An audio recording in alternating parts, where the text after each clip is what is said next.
Mabes Polri minta Pak untuk benar-benar bisa menggelar perkara khusus. Nggak usah sosokan minta tolong untuk gelar perkara khusus, nggak usah. Kalau si oversharing ini kemungkinan besar dibayar karena dia mau membeli kipas angin yang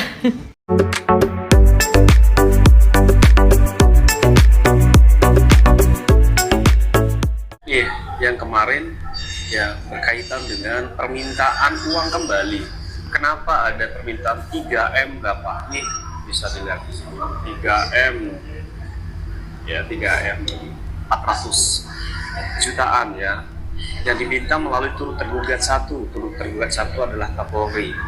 Jadi kalau memang peristiwa ini adalah pidana, iya pemerasan, harusnya ini tidak bisa diminta kembali karena itu dijadikan barang bukti ya dijadikan barang bukti untuk di persidangan nanti di pidana. Kok diminta kembali ya, berarti ini bisa dikuatkan nanti dibuktikan bahwa ini peristiwa perdata antara Nikmir dengan RG ya. Permintaan ini diktumnya juga dalam gugatan disebutkan juga permintaan 100 miliar ya. Ada juga ini pihak turut tergugat dari PT Bumi Parama juga ada di sini ya.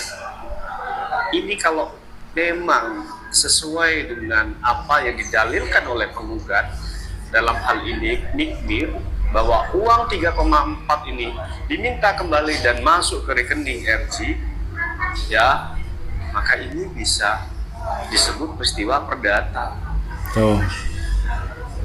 Jadi harusnya ini tidak boleh dikembalikan karena ini karena ini adalah alat bukti, karena ini adalah barang bukti yang disajikan nanti di pengadilan ya. Ini menarik nanti ya, kita lihat nanti bagaimana putusan pengadilan perdata, dan kita juga menunggu sampai kapan P21 Nikmir ya diputuskan. Jadi kita mulai dari fakta dasar dulu ya dalam kasusnya Nikita Mirzani versus Reza Gladys. Disebutkan bahwa ada penyerahan uang dengan nominal sebesar 4 miliar rupiah dari Reza kepada Nikita. Lalu muncul laporan dugaan pemerasan dan hasilnya polisi menyita kurang lebih 4 miliar rupiah untuk dijadikan barang bukti. Tapi muncul pertanyaan kritis, kenapa bukan seluruhnya 4 miliar yang disita, kemanakah sisa 600 juta rupiahnya? Pertama, mari kita pahami cara berpikir dalam hukum pidana ya. Dalam konteks dugaan tindak pidana, biasanya uang yang dapat disita hanyalah yang masih dapat ditemukan secara fisik atau dapat ditelusuri eksistensinya, dan yang masih berada dalam penguasaan langsung atau tidak langsung dari si tersangka. Artinya meskipun total uang yang dilaporkan adalah 4 miliar rupiah ya, tetapi penyidik hanya berhasil menelusuri dan mengamankan fisik uang sejumlah kurang lebih 3,4 miliar rupiah. Bisa jadi ya sisanya yaitu 600 juta sudah terpakai atau dialihkan, dibelanjakan, atau mungkin disimpan dalam bentuk yang tidak mudah dilacak atau dibuktikan keterkaitannya secara langsung dengan peristiwa pidana.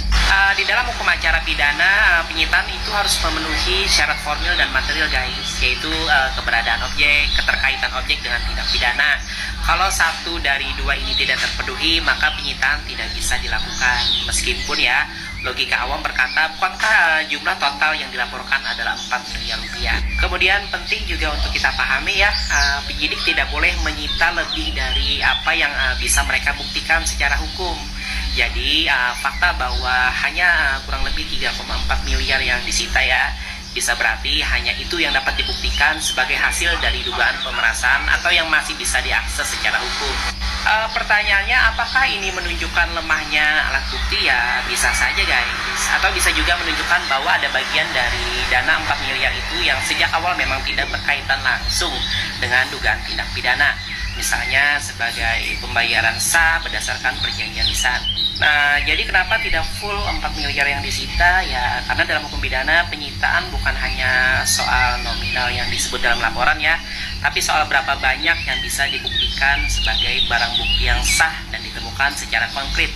Sisanya 600 juta ya mungkin secara logika masuk hitungan ya, tapi secara hukum belum tentu bisa disita tanpa bukti dan legalitas penyitaan yang kuat. Fakta-fakta baru kembali ditemukan dari kasus Nikita Mirzani. Dan netizen semakin menduga alasan kenapa berkas perkara dari Nikita Mirzani ini belum juga P21. Yang pertama, karena rekaman suaranya cacat hukum, tidak bisa dipakai atau dijadikan sebagai alat bukti. Yang kedua, ada uang yang sebenarnya itu menjadi barang bukti diduga ditarik kembali oleh pihak DRG, yaitu sebesar 3,4 miliar rupiah. Tadi netizen e-channel sudah menjelaskan secara terperinci kenapa hanya 3,4 miliar. Maka Bapak pengacara Gatot Hadi mengatakan, kalau memang kejadiannya persis seperti itu, maka bisa digolongkan itu adalah kasus perdata. Dan apakah ada hubungannya dengan statement dari pengacara DRG yang mengatakan, hentikan saja Pak, wan prestasinya, kita lanjutkan yang pidana. Ada indikasi bahwa pihak DRG ini meminta damai dengan Nikita Mirzani. Kalau memang betul, saya mau bertanya kepada kalian, apakah Nikita Mirzani mau berdamai atau tidak dengan pihak DRG atas kerugian yang selama ini dialami oleh Nikita Mirzani? Apalagi ditahan bro, di dalam jeruji besi, nggak bisa ngapa-ngapain, nggak bisa beraktivitas, hanya terkungkung di dalam penjerong. Ini orang-orang yang suka koar-koar nanyain saya siapa elu ketika saya mempertanyakan Kapolri dan mempertanyakan pihak kepolisian untuk bisa meng-up si S dan O untuk segera diperiksa, bapak-bapak penyidik untuk bisa mengangkat S dan O, memanggil S dan O untuk diperiksa sebagai saksi dulu. Entahkah nanti ada tingkatan status berubah menjadi TSK, serahkan kepada penyidik, tapi setidaknya diperiksa dulu. Terus orang-orang ini pada bertanya-tanya, siapa elu ke saya. Gini loh, ibu-ibu, oma-oma yang rempong banget nanyain saya siapa. Kalian nggak tahu ya, kalau Polri sekarang punya tagline baru. Di setiap kantor polisi sudah ada yang namanya Polri untuk masyarakat. Saya netizen, saya masyarakat biasa, saya nggak punya apa-apa memang. Tapi saya punya hak untuk bertanya kepada bapak-bapak yang ada di kepolisian. Saya punya hak yang sama. Oh, apakah menurut kalian orang yang bisa bertanya-tanya kayak gitu atau meminta atensi daripada Bapak Kapolri itu haruslah orang-orang yang punya dompet tebal? Seperti itu. Apakah menurut kalian orang-orang biasa seperti saya, masyarakat biasa seperti saya tidak bisa bertanya, tidak bisa meminta atensi dari Bapak Kapolri untuk bisa mendesak S dan O untuk ikut diperiksa sebagai saksi? Begitu ya? Jadi menurut kalian hanya orang-orang yang berdompet tebal yang bisa bertanya seperti itu? Atau orang-orang yang punya jabatan? Begitu? Sehingga kalau saya yang tidak punya jabatan, yang bukan siapa-siapa, tidak bisa bertanya. Lucu sekali orang-orang ini. Mindsetnya itu adalah orang yang punya duit, orang yang punya jabatan, yang bisa bertanya-tanya kepada Bapak Kapolri kita. Jadi bukan Polri untuk masyarakat, Polri untuk orang berapa? Menurut kalian? Lucu banget. Sekali lagi saya sebagai masyarakat meminta atensi dari Bapak Kapolri. Pak, Mabes Polri minta Pak untuk benar-benar bisa menggelar perkara khusus. Diangkat dong saksi S dan O, dipanggil dong saksi S dan O supaya terang benderang kasus ini. Terima kasih Pak. Pas masih di luar penjara 4 miliar.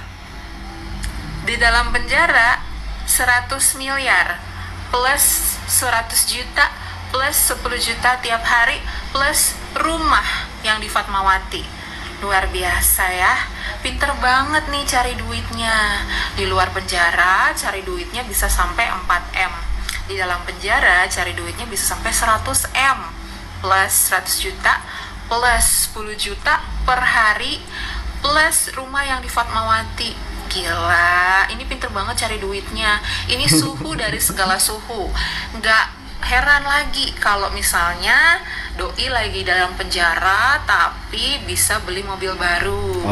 Dari dalam penjara tapi masih bisa bergelimangan harta. Jadi begini toh cara cari cuan, cara cari uang di kota metropolitan. Luar biasa. Hijrah apa ya? ke metropolitan ini dari kampung biar bisa gasak miliaran rupiah tiap bulan, 100 miliar. Luar biasa, the best. Ini bener sih kata pemujanya, the best memang, top. Mbak Kacamata kembali speak up. Jadi mbaknya ini memprotes gitu ya kepada netizen yang mempertanyakan apa sih kapasitas Anda untuk meminta kepada pihak Polela, seolah-olah Anda itu tidak percaya dengan kemampuan mereka untuk mengurus suatu kasus. Hal ini terkait dengan pemanggilan Dr. Oki dan Doktif. Mbaknya ini sibuk banget setiap hari loh, bikin VT meminta kepada pihak Polela, tolong Pak segera digelar perkara khusus, panggil Doktif dan Dr. O kalau memang nantinya memenuhi unsur pidana agar mereka segera ditetapkan menjadi TSK. Sebenarnya nggak apa-apa setiap warga negara Indonesia untuk bertanya-tanya. Yang menjadi pertanyaan, apa kapasitas Anda untuk menanyakan hal itu? Dan di sini seolah-olah Anda itu tidak percaya dengan kinerja kepolisian. Anda terus saja menanyakan. Kemudian tadi Mbak Kacamata ini nyinyirin Nikita Mirzani, pas di luar minta 4M, pas di dalam mintanya 100 miliar, kemudian 100 juta, kemudian 10 juta setiap hari, dan rumah di Fatmawati. Enak banget ya menjadi Nikita Mirzani. Saya pindah ke ibu kota Jakarta kalau memang seperti ini. Pertanyaannya, mbaknya ini mampu nggak seperti Nikita Mirzani? Mempunyai power nggak seperti Nikita Mirzani? Menurut saya tidak semua orang itu punya kemampuan seperti Nikita Mirzani. Kemampuan Nikita Mirzani untuk mempengaruhi seseorang. Contohnya di kasus ini, yang menurut sebagian pengacara itu adalah endorsement. Sudah capek ya menjelaskan DRG yang mencari Nikita Mirzani dan sebagainya, sudah capek, dan semua netizen pun sudah paham alur ceritanya itu seperti apa. Makanya banyak sekali netizen itu yang malah mendukung TSK-nya, bukan pihak pelapornya, karena mereka menilai sepertinya ada yang salah gitu ya dengan kasus Nikita Mirzani ini.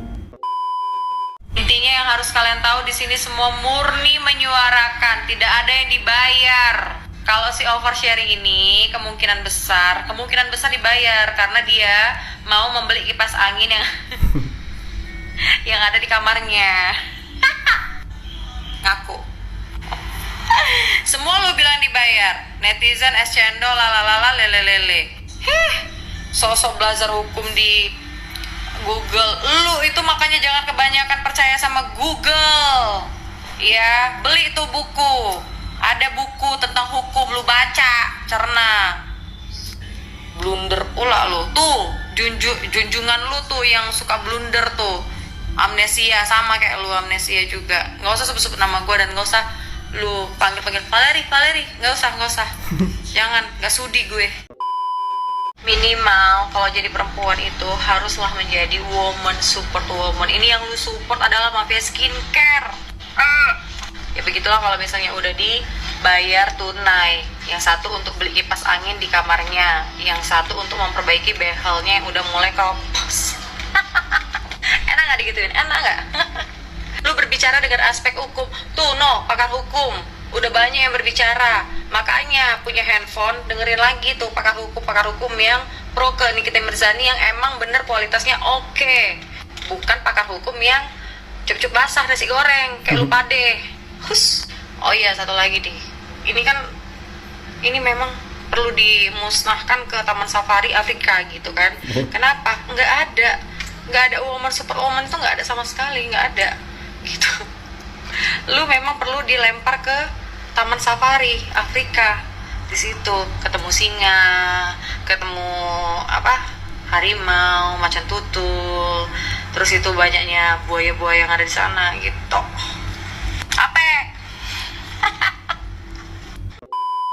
Sepertinya ini adalah sindiran dari Valeri untuk Mbak Kacamata.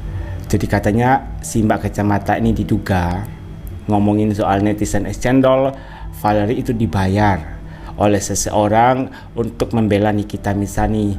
Dan dari pihak Valeri pun mengatakan hal yang sama, bahwa Anda mungkin yang sudah dibayar, bahkan sudah dibayar tunai, maka siap tidak siap, mau tidak mau Anda harus memberikan pembelaan terus kepada orang yang sudah membayar Anda. Itu adalah dugaan dari Valerie untuk Mbak Kacamata itu. Anda berbicara seolah-olah Anda adalah pakar hukum, sedangkan sudah banyak sekali pengacara yang mengatakan bahwa Nikita Mirzani itu tidak bersalah. Tapi Anda kenapa masih ngotot untuk mengatakan bahwa Nikita Mirzani itu bersalah dan wajib untuk dihukum?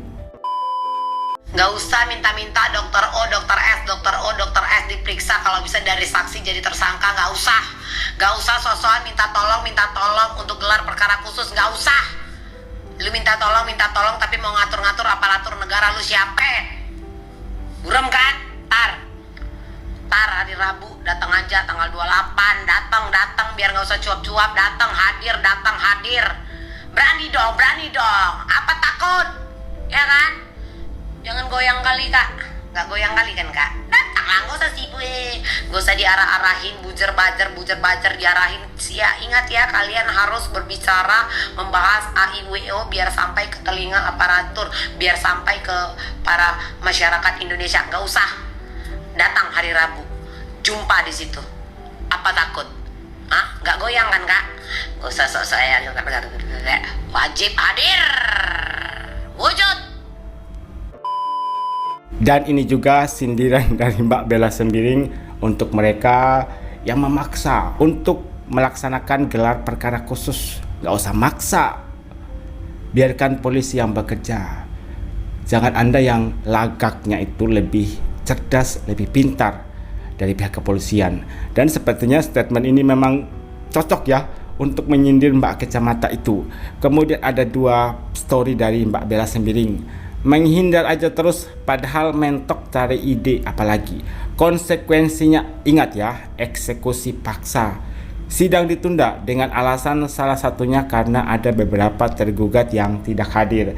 Seperti yang saya sebutkan tadi ya. Sudah kubilang maju kena, mundur kena. Maju kena, mundur kena.